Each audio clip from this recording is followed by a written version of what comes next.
మన పితరుడైన అబ్రహామును గూర్చి ఆలోచిస్తే, మన పితరుడైన అబ్రహాము దేనికోసం ఎదురు చూశాడో ఒకసారి చూద్దాం.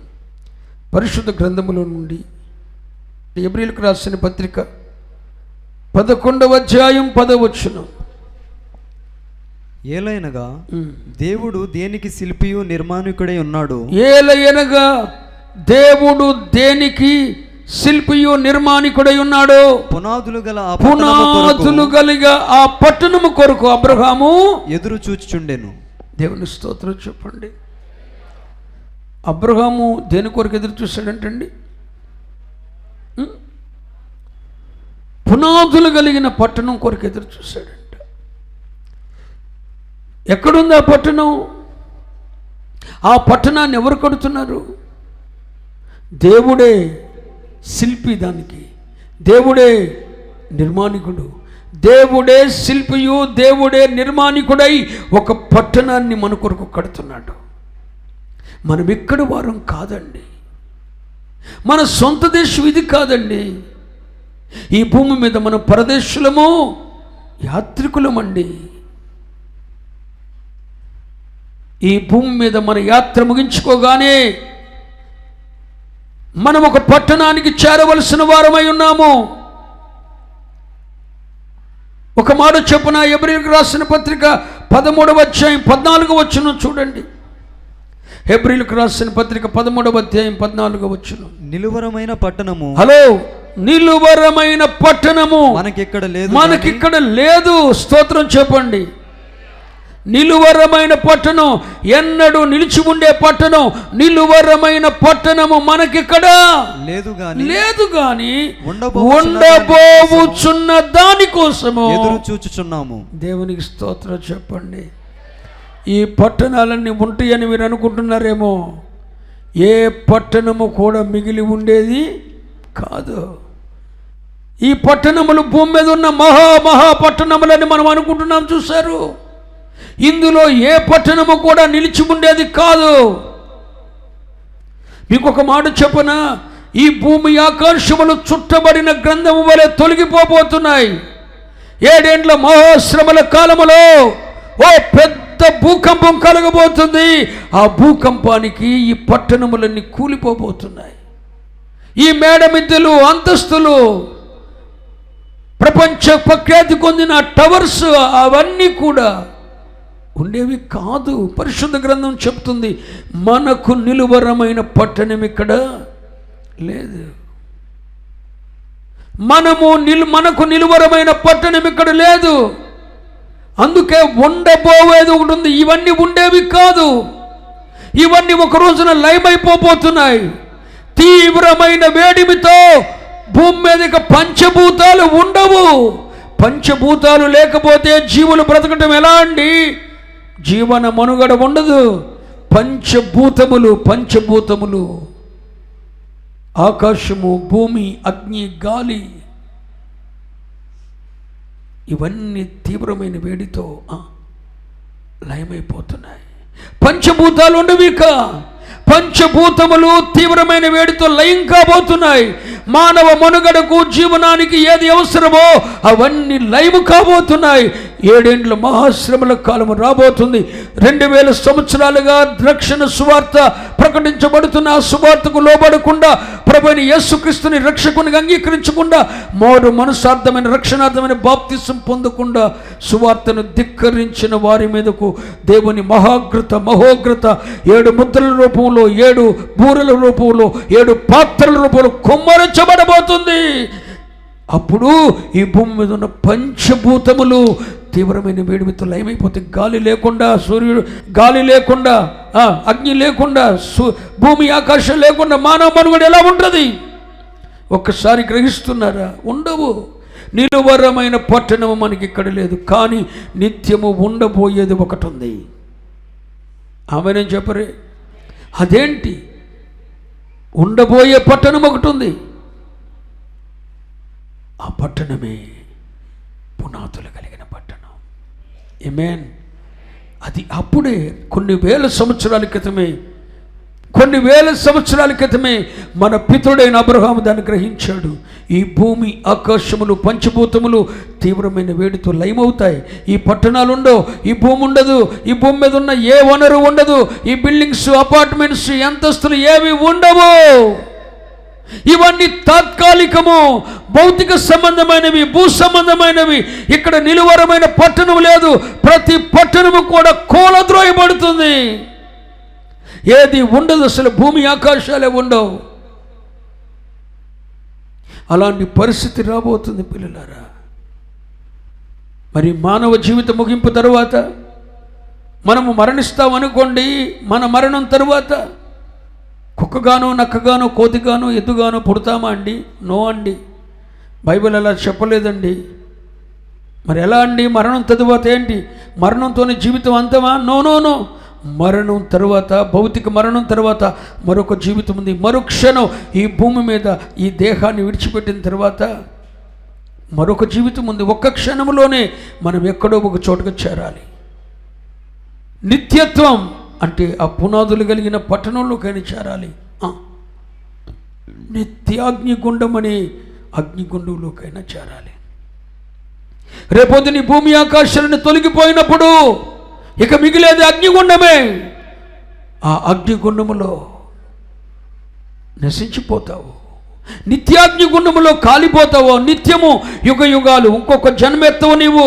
ఈ జీవిత ముగింపు తర్వాత నిత్యాగ్నిగుండమని పాతాళానికి వెళ్తావు, నిత్యాగ్నిగుండమని రెండవ మరణానికి వెళ్తావు. అక్కడ అగ్ని ఆరదు, పురుగు సావదు. కోటాను కోట్ల సంవత్సరాలు అక్కడ ఉండాల్సిందే. అక్కడికి వెళ్తావు. నిలువరమైన పట్టణం మనకి ఇక్కడ లేదురా బాబు. ఈ భూమి మీద ఉన్నంత వరకు యాత్రికులము, పరదేశులుగా బ్రతుకుదాం. ఈ సొంతమేమి లేదు, ఇక్కడ వారం కాదు, మా సొంత దేశం ఇది కాదు. నిలువరమైన పట్టణం ఇక్కడ ఉండదు. ఉండబోయే పట్టణం ఒకటి ఉంది.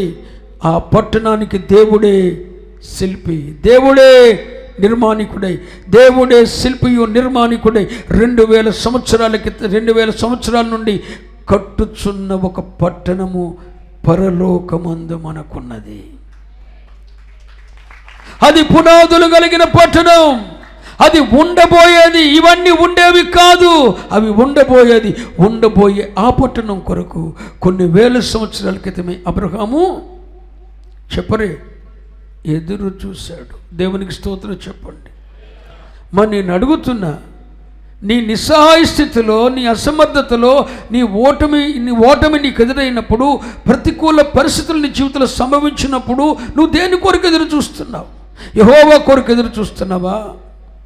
రెండోది, ఈ జీవితం ముగించిన తర్వాత, ఈ భూమి మీద ఉన్నంత వరకు, ఆఖరి క్షణం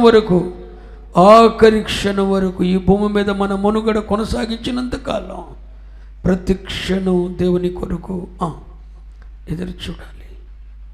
ఎదురు చూడాలి. ప్రతి క్షణం ఆయనే సహాయం చేస్తాడు. ఆయనే నా దిక్కు, ఆయనే నా సహాయం. ఆయన సహాయం చేస్తేనే నేను ప్రాకారాలు దాటిపోతా. ఆయన సహాయం చేస్తేనే నేను సైన్యములను జయిస్తా. ఆయన సహాయము పొంది మాత్రమే నేను స్థిరపడుతా. ఆయనే నా దిక్కు, ఆయనే నా సహాయం, ఆయనే నా కొండ, నా ఆదరణ, నా ఆశ్రయం, నా దుర్గం, నా శైలం, నా సర్వం, నా పోషణాధారం, నా జీవనాధారం, నా ప్రాణాధారం, సర్వం ఆయనే. ఎట్టి పరిస్థితుల్లో నేను ప్రతి క్షణం ఈ భూమి మీద మనుగడ సాగించినంత కాలం ఆయన కొరకు ఎదురు చూస్తా. ఆయన సహాయం కొరకు ఎదురు చూస్తా. నా నిస్సహాయ స్థితి నుండి, నేనున్న పరిస్థితి నుండి విడిపించగలిగిన దేవుడు ఆయనే. నిజమే కదూ? ఈ నిరీక్షణ నీకుందా? నీవు తప్ప నాకు దిక్కు లేదు.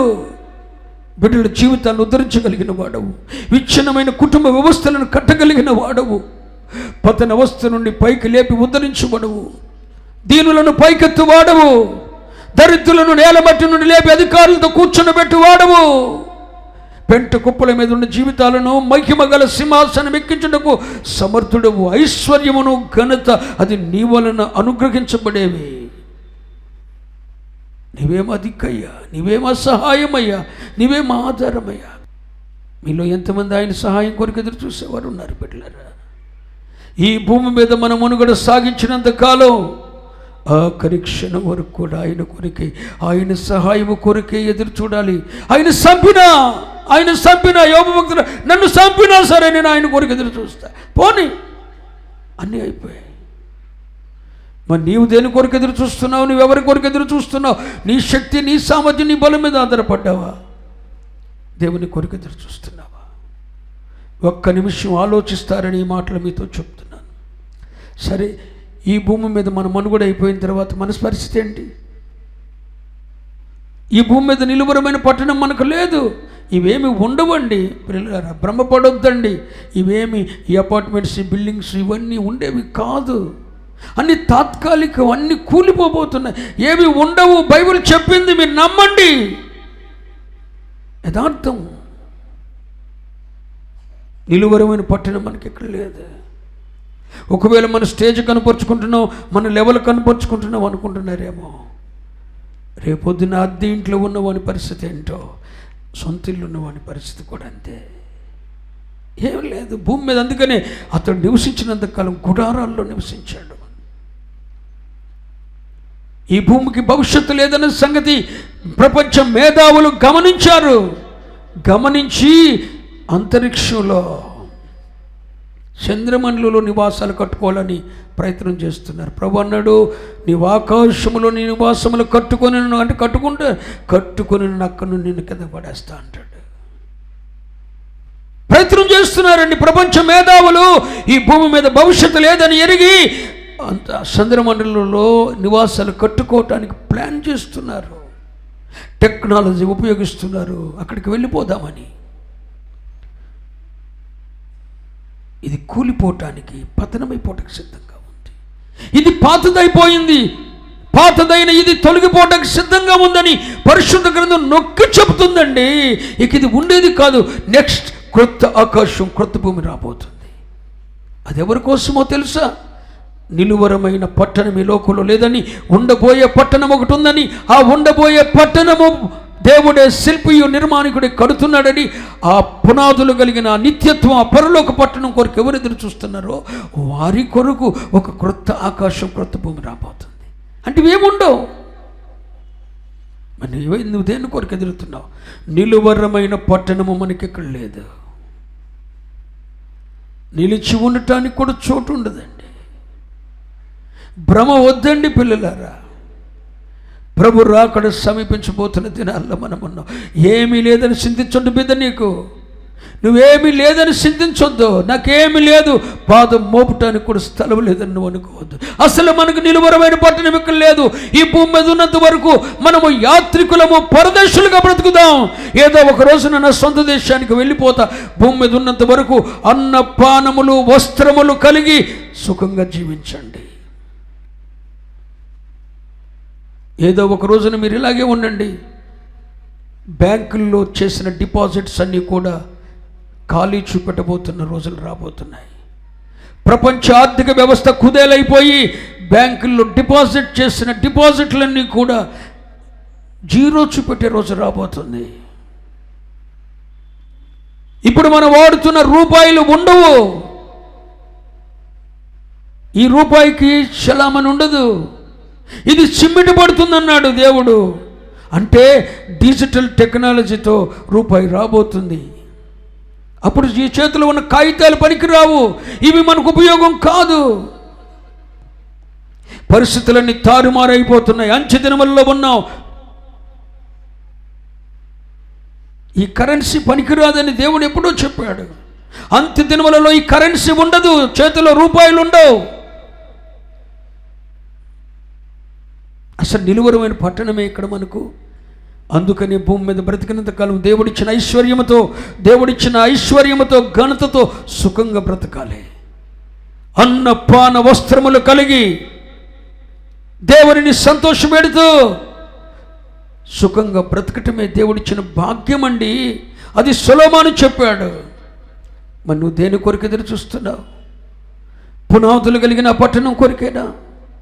పునాదులు కలిగిన పట్టణం కొరికేనా? నిలువరమైన పట్టణము మనకి ఇక్కడ లేదని మన పితరుడైన అబ్రహాము పునాదులు కలిగిన పట్టణం కొరకు చెప్పండి ఎదురు చూశాడు. మరి నువ్వు దేని కొరకు ఎదురు చూస్తున్నావు బిడ్డ? ఈ భూమి మీద ఏదో సంపాదించాలని, ఈ భూమి మీదే లయమైపోయే తుప్పు పట్టే యాకోబు పత్రిక మీరు 5వ అధ్యాయం చదివారా? మీ వెండి బంగారాలు తుప్పు పట్టబోతున్నాయి అంటాడు. మీ ధనము సిమ్మిటి కొట్టబోతుంది. అయ్యో ధనవంతులారా, మీరు కూర్చుకుంటున్నారే అవన్నీ చిమ్మిటి పట్టబోతున్నాయి, మీకు పనికి రావు అంటున్నాడు. అంచు తిరుమలలోనట వెండి బంగారాలు వీధుల్లో పోసి మా ఆకలి తీర్చమని అడుగుతారట. అలాంటి కరువు రాబోతుంది. నీ దగ్గర ఉన్న వెండి బంగారము బజార్లో పోసి త్రొక్కటానికి తప్ప ఎందుకు పనికి రావు అంటాడు ప్రభు. నువ్వు జీవ గ్రంథాన్ని నమ్ముతున్నావా? అందుకనే భూమి మీద ఇది లేదు, అది లేదు, ఇది నాకు లేదు, అది లేదు, లేకపోలేదు అనకుండా ఉన్నది మనకు ప్రభు ఉన్నాడు. నిశ్చంతతో ధైర్యంతో బ్రతుకుతాం, నిరీక్షణతో బ్రతుకుతాం. దేవుడిచ్చిన సమృద్ధితో, దేవుడిచ్చిన ఐశ్వర్యంతో సుఖంగా బ్రతకండి. ఈరోజు నోరు కట్టుకొని బిడ్డలకు సరైన భోజనం పెట్టగా పిసినారి సంపాదించినట్టు సంపాదిస్తూ రేపొద్దు నువ్వు కూడగట్టుకునేది ఏమి లేదురా బాబు. నిలువరమైన పట్టణం ఇక్కడ లేదు, నిలువరమైన పట్టణం ఇక్కడ లేదు. అందుకని అన్నపానములు వస్త్రములు కలిగి సుఖించండి. యవనుడా, నీ భార్య వలన సుఖించు. నీ బిడ్డ తల్లిదండ్రులారా, మీ బిడ్డలను చూసుకుని ఆనందించండి. వారికి ఏది అవసరమో సంతోషపెట్టండి అని విచ్చలవిడితనం కాదు, పరిధిలో, వాక్యపు పరిధిలో దేవునిని సంతోషపెట్టగలిగిన స్థితిలో ఆనందించండి. ఈ జీవితకాలం తక్కువ, ఇక్కడ నిలువరమైన పట్టణం లేదు. దీన్ని మనం విజిట్ చేయడానికి వచ్చాం, మరలా తిరిగి వెళ్ళబోతున్నాం. నువ్వు వెళ్ళేటప్పుడు ఆ నిలువరమైన పట్టణం ఇక్కడ లేదని, నిలువరమైన పట్టణం ఇక్కడ లేదని, దేవుడే శిల్పియు నిర్మాణికుడే పునాదులు కలిగిన పట్టణము కడుతున్నాడని, ఆ పునాదులు కలిగిన పట్టణం కొరకు నువ్వు ఎదురు చూస్తే ఆ పట్టణం దగ్గరికి వెళ్తావు. లేదు అంటే కనుక ఇక్కడ నుండి ఇక్కడికి భూమి కింద అగాధం ఉంది, ఆ అగాధాల్లోకి వెళ్ళిపోతావు. మీకు ఒక విషయం తెలుసా? ప్రభు రాకడకు ముందు యూఫ్రటీస్ నది ఎండిపోతుందని బైబిల్ చెప్పింది యెహెజ్కేలు గ్రంథంలో. అది జీవనది, ఎండిపోయేది కాదు, కానీ ఇప్పుడు ఎండిపోయింది యూఫ్రటీస్ నది. ఇవన్నీ మీకేం చెప్తున్నాయి? ప్రభు వచ్చే సమయం ఆసన్నమైపోయిందని తెలియట్లేదా? ఈ కరువులు, ఈ భూకంపాలు, ఈ ప్రతికంపనలు ఇవన్నీ మీకు గుర్తు చేయట్లేదా? పిల్లలారా, మనకి నిలువరమైన పట్టణం ఇక్కడ లేదు. మనము పునాదులు కలిగిన పట్టణం కొరకు ఎదురు చూడవలసిన వారమై ఉన్నాము. దేవుడు దేనికి శిల్పియు నిర్మాణికుడై ఉన్నాడో ఆ పునాదులు కలిగిన పట్టణం కొరకు మనము ఎదురు చూడవలసిన వారమై ఉన్నాము. దేవునికి మహిమ చెల్లునుగాక, దేవునికి మహిమ చెల్లునుగాక. భూమి మీద మన మనుగడ ఉన్నంత వరకు మనకు సహాయము చేయగలిగిన దేవుని సహాయం కొరకు ఎదురు చూడాలి. ఈ భూమి మీద మన మనుగడ ముగించగానే మనకు ఒక పట్టణం ఉంది, అది అందరికీ కాదు. రక్షింపబడి, నూతనపరచబడి, నూతన జన్మానుభవానికి వచ్చి పరిశుద్ధపరచబడిన మనకు ఒక పునాదులు కలిగిన పట్టణం ఉందండి. ఇక్కడ మనకేమీ లేదు, దేవునికి స్తోత్రం. అక్కడ ఉంది. అందుచేత అక్కడికి మనం వెళ్ళవలసిన వారమైన దాని కొరకు మనము ఎదురు చూడవలసిన వారమై ఉన్నాము. ఆమెను చెప్పండి.